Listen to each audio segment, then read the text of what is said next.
So there is always the possibility of the Phillies finding themselves in a wildcard spot courtesy of expanded playoffs. And once a team is in the playoffs, anything can happen. With these moves, the Phillies have doubled down on their offense-first approach and are likely heading towards a historically bad defensive season. The question is, will this experiment work? So, I guess it's fair to say the 2022 Phillies experiment broke baseball. If you didn't watch my previous Phillies video, the overall takeaway was because the Phillies had doubled down on their offense-first approach at the detriment of their already terrible defense, a deep playoff run by a team constructed in this manner would be historically unprecedented. Although, this was under the assumption the 2022 Phillies would be even worse defensively as the result of signing Nick Castellanos and Kyle Schwarber. Well, according to two of the three most popular advanced defensive metrics, the 2022 Phillies were worse defensively. Out of the 210 total teams to play since 2016, 48 of them had a trio of negative DRS, UZR, and OAA stats. Out of these 48 teams, 13 of them had at least a 500 record, and only 5 of these teams made the playoffs. Not only were the 2022 Phillies the worst defensive team out of this group, they were the only team to not only reach a league championship series, but the World Series as well. This team had glaring defensive flaws, and making the World Series was a very unlikely outcome. But their defense is just one aspect of their improbable journey to the World Series. And to better understand this journey, we have to go back a few years. I hate doing Philly games. As far as fundamentally and defensively, the Phillies have always been just, not up to it.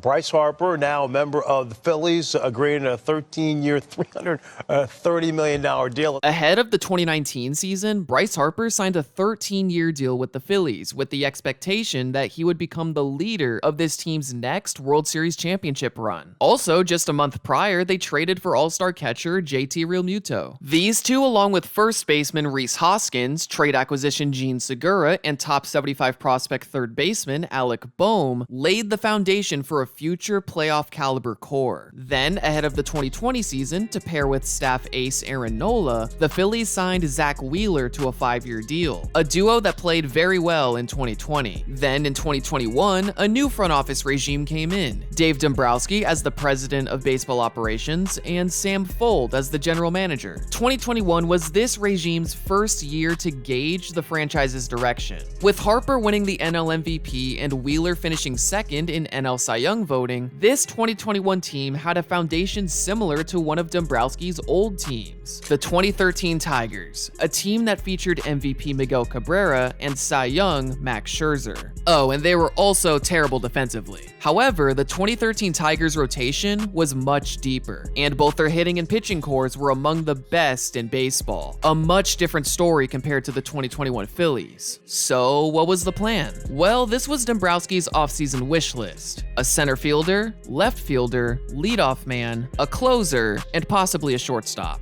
Here's what the Phillies did. Corey Knebel, Juris Familia, and Brad Hand were all signed for the bullpen, but there was no clear candidate for the closer role. As for the hitters, while they didn't sign a center fielder or shortstop, they signed two of the league's best hitting outfielders, Nick Castellanos and Kyle Schwarber, putting the Phillies over the luxury tax threshold for the first time in team history. This meant they needed internal answers for shortstop and center field, which ended up being prospects Bryson Stott and Matt Vierling. While this team had glaring flaws ranging from defense to a questionable pitching staff, their playoff odds at the beginning of the season were higher than at any point in 2021, partly due to the newly added wildcard spot, which Fangraphs predicted the Phillies would end up taking. With their last playoff appearance being a decade in the past, this team was in win-now mode, and anything less than a playoff berth was a failure. Well, let's just say the start of the season was far from ideal. April was a very streaky team month, so it makes sense why they had a 500 record. However, the month of May revealed major issues. Most hitters were not playing to their full potential, and the team's best hitter, Bryce Harper, had a torn UCL which forced him out of right field and into the DH slot. The pitching staff featured a great starting rotation, but many of these starts were overshadowed by blown leads out of the bullpen. Some of the blame could be placed on manager Joe Girardi and his rigid philosophies, like not allowing a reliever to pitch 3 days in a row. There's nothing wrong with prioritizing long-term player health, but there's certain situations where this can be rightfully criticized. For example, on May 24th, Bryce Harper hit a go-ahead 2-run home run in the top of the 9th. However, the team's 3 best relievers were unavailable, so this meant Nick Nelson had to pitch a second inning of work to hold on to the 1-run lead.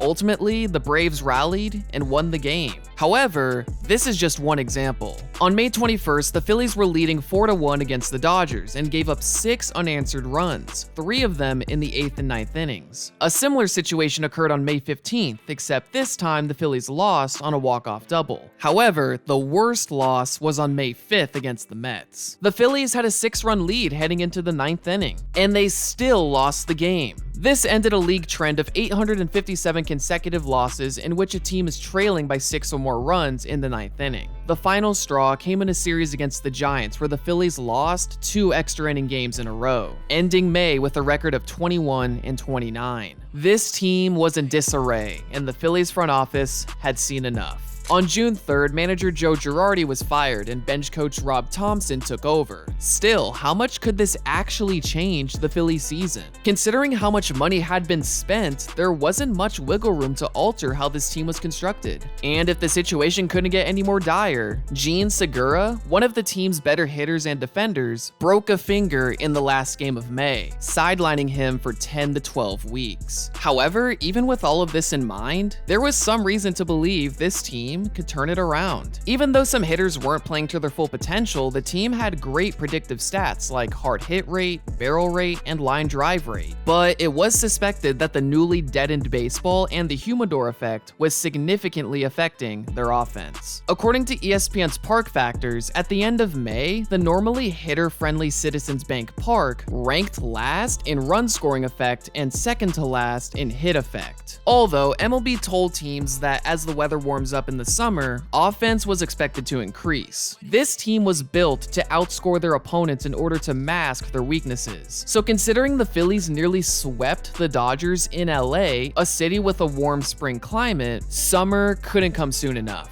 Although it was important to keep in mind, as Nick Castellanos proclaimed, while the potential is there, expectations don't really mean anything if you don't achieve them. Yeah, baby! Fly ball to deep right field! This game is tied in a long way! Runners go. 3-2 is hit in the air to right field. It's gone beautifully. It is over! Well, between June 1st and June 18th, the Phillies won 15 of 17 games, going from 22-29 to 36-31. Thanks to guys like Harper, Schwarber, Hoskins, and Gregorius, the offense was finally playing to their elite potential. There were still some bullpen issues, notably when Corey Knebel and Andrew Bellotti blew a 9th inning lead on June 14th, but the pitching staff as a whole was playing well. I said in the first video that the Phillies needed to have a top 3 offense and an average pitching staff in order to succeed. They were finally playing up to these standards. That was until it all came to a screeching halt. Oh, man. Oh, boy. Paul Buchheit is out. He came out almost immediately, and Harper is in a lot of pain. This resulted in a broken thumb, placing Harper on the IL indefinitely, with the absolute best case scenario being he'd be back 4 to 6 weeks later. Still, as Dave Dombrowski said, Harper isn't a guy who's easily replaceable. Following their hot streak, the Phillies' offense drastically fell off, and it was the pitching staff that kept them in games. Still, they had done enough to tie for the final wildcard spot at the All-Star break, and with the 5-game winning streak heading into the trade deadline, the Phillies were set to be major buyers. Their first deal was trading for shortstop Edmundo Sosa, an elite defender with many years of control. Then on deadline day, they acquired center fielder Brandon Marsh, who, like Sosa, should provide long-term defensive stability in a key position. The acquisition of Noah Syndergaard fulfilled another need for this team, starting pitching. While he wasn't the flamethrower he was back in New York, he fits as a back-end starter on a playoff team. Finally, the Phillies added bullpen depth with the arrival of David Robertson. While they didn't add any flashy big names, the front office achieved their goals of improving defense and adding pitching. Also, Harper and Segura were coming back before the end of August, and if someone like Real Muto, Castellanos, Bohm, or Stott can start contributing more offense in the second half, the Phillies had a real shot at making the playoffs. 1 in the 8th, 2 in the 9th. They lead it 6-5. Brad Hand gave up the 2. High fly ball out to deep right center field. Aquino's going back. It is off the top of the scoreboard. Oh, what a swing by Bryson Stott. It gets away. Aquino's going home. He'll score. Winning run to third. Maton rips it. That's a fair ball. Phils are going to win the game. August was a great month for the Phillies, and much of their success was due to their hitting core. There's too many guys to name, but just know that every player with consistent playing time stepped up during this span. However, pressure was beginning to mount. Any sort of slip-up could jeopardize the season, as not only was the playoff race getting tighter, their September schedule was one of the most difficult in the National League. Here's a quick rundown of the first half of September. A sweep by the Giants, to winning 7 out of 8, to losing 5 in a row.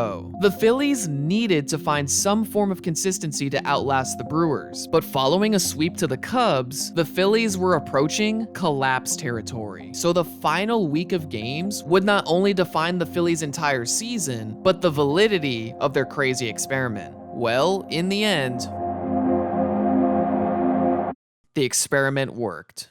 The 3-2 pitch. Swinging a fly ball. Shallow center field. Coming on is Marsh. Still coming on. Makes the catch. The drought is over after 11 seasons. The Philadelphia Phillies are going back to the postseason. While the Brewers had the favorable schedule, the Phillies took care of business and clinched their first playoff berth in over a decade. So what's the overall consensus of the Phillies' regular season? Well, like I said in the intro, they weren't the worst team defensively, but making the playoffs with a team this defensively bad was still extremely rare. That's why there was so much importance on making sure this was an elite offensive team. While they weren't the top 3 offense I thought they needed to be, they were well above average. Most of these hitters had solid seasons, but huge second half production increases from guys like Real Muto, Schwarber, Bohm, and Stott was an encouraging sign that their lineup was playoff ready. However, the biggest X factor was Bryce Harper, who hadn't impressed much following his return from injury. But if Harper could get hot and even find his MVP form, that takes this team to another level. Now let's move on to the pitching staff, a group that's difficult to gauge at first glance. Between the first and second halves, ERA and opponent batting average was much worse in the second half, but FIP remained virtually unchanged. Their FIP numbers were well above average, and it's because the Phillies were above average in strikeouts, walks, home runs, and hit by pitches, the 4 events that are unaffected by the defense. This is why ERA made this pitching staff look below average, and FIP and ERA plus made it look above average. On an individual level, the starting rotation is well built for the playoffs. 2 all-star level starters in Nola and Wheeler, and a good secondary group with Suarez and Syndergaard. As for the bullpen, the talent was there, but issues could arise with the lack of a trusted everyday closer. Overall, this was a good pitching staff, honestly better than I expected, but there was still the lingering possibility the defense could alter a game in its most decisive moments. However, that's why the Phillies were considered a sneaky underdog pick to win the World Series. The regular season results were very streaky at times, which is why Fangraphs ranked the Phillies as the 2nd worst team heading into the postseason. But in the postseason, it's all about seeing who gets on a hot streak. This is why the Phillies had better odds to win the World Series than you'd expect. They were the personification of high risk, high reward. Also, you have to give credit to Fangraphs, as they predicted the Phillies as the 6th most likely NL team to make the playoffs. And here they are as the 6th seed.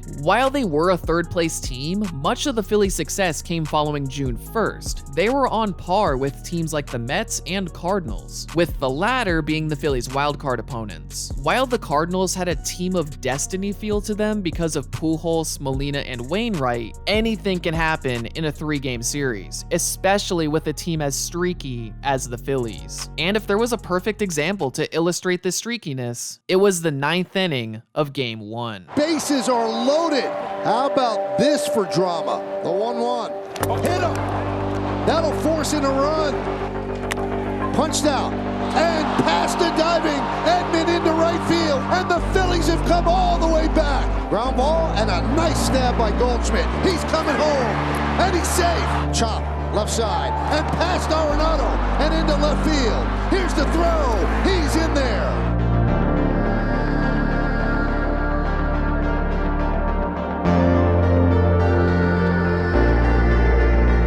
And the pitch.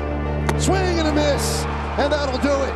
The Phillies beat the Cardinals 6-3 to take a 1-0 lead in this best of 3.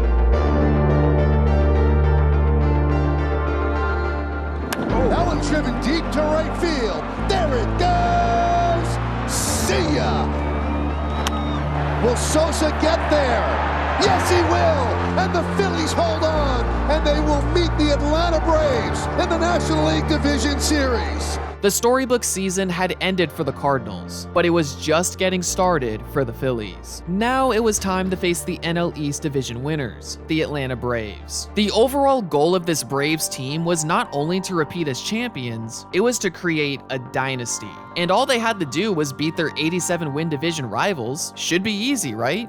Well, Game 1 didn't go as expected. Heading into the 9th inning, the Phillies were 3 outs away from a decisive victory. That was until Matt Olson reignited fears of another Phillies late-game collapse. But Nick Castellanos, of all people, made a sliding catch for the crucial second out, and the Phillies won the game. In fact, there were a couple times in this game where Phillies pitching left runners stranded on base. Even though the Phillies won Game 2, the fact the Phillies could clinch this series in front of a rowdy home crowd was all the motivation they needed. On the 9th pitch, Stott comes through.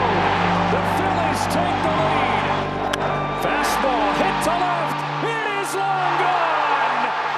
4-0. Hoskins homer. Now Harper sends one in the air. That one's gone.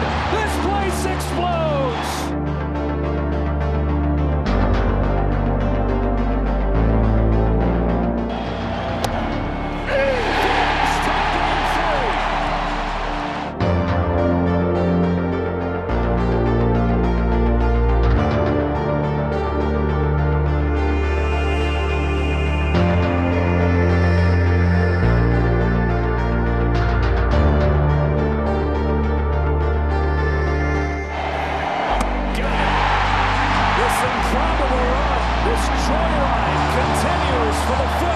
The Phillies experiment was being showcased on a national level, and it was working. Now they were in the NLCS against the Padres, another team on an improbable hot streak. So far, the Phillies' formula to success has been pitching and home runs, which is exactly what happened in Game 1. 2 home runs, an 8-strikeout performance from Wheeler, and scoreless outings from Dominguez and Alvarado led to a tight Game 1 victory. In Game 2, they started the scoring early with a 4-run second inning, partially thanks to the bright San Diego sunshine. However, an action-packed 5-run 5th inning for the Padres led to a series tie. Heading back to Philadelphia, the Phillies had 3 attempts to win as many games as possible before a likely trip back to San Diego. However, the Phillies had no intentions of stepping back into Petco Park. Kyle Schwarber started off Game 3 with a bang as he hit a solo home run for the early lead. But a little while later, Gene Segura ruined a potential inning-ending double play, allowing the Padres to tie the game. But he redeemed himself with a 2-run single in the 4th and a diving play in the 7th, eventually leading to a Phillies win. They wanted to ride this momentum into Game 4, but it was seemingly halted with a 4-run top of the 1st by the Padres. However, if there's anything we've learned throughout these playoffs, it was to not count out the Phillies. Phillies looking for a quick response. Hoskins handles the ball. Rhys Hoskins, redemption again! Harper rips a ball to right center field. That'll split the gap and sort off the wall. Stott's got a base hit to left. The Phillies have come all the way back.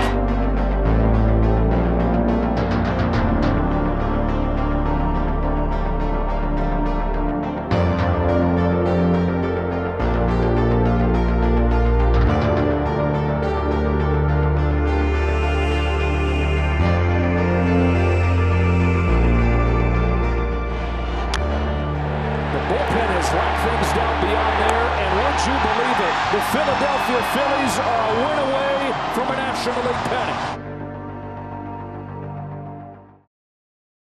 2-2.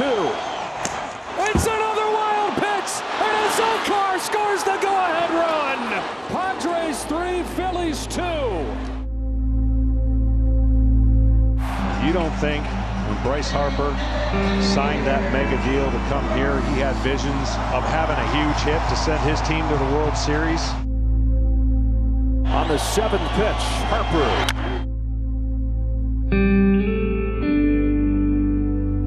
It's one in the air, left center field, back it goes. Harper, the swing of his life. Suarez fires. Right field, Segura's out, Castellanos out, and the Philadelphia Phillies are going to the World Series.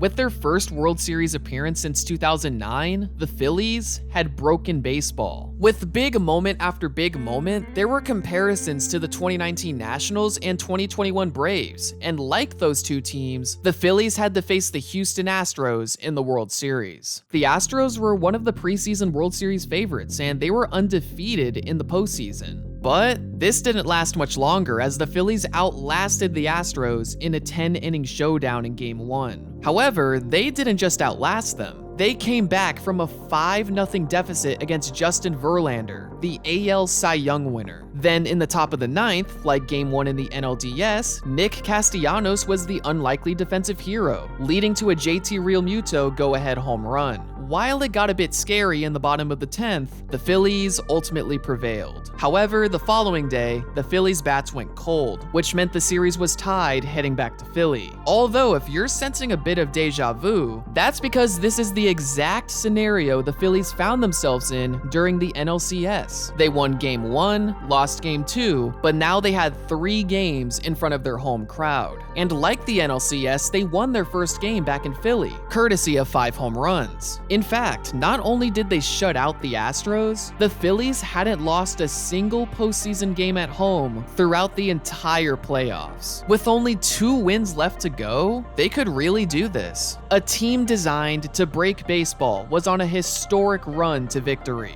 But I guess in order to beat a historic opponent, you have to do something historic yourself.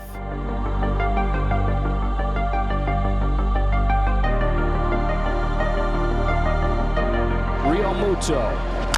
Bouncing ball to third, picked by Bregman. Throw across in time. The Astros have a World Series no-hitter. There goes the runner. Fly ball down the right field line. Tucker comes on. Kyle Tucker. This time they finish the job. The Houston Astros, world champions.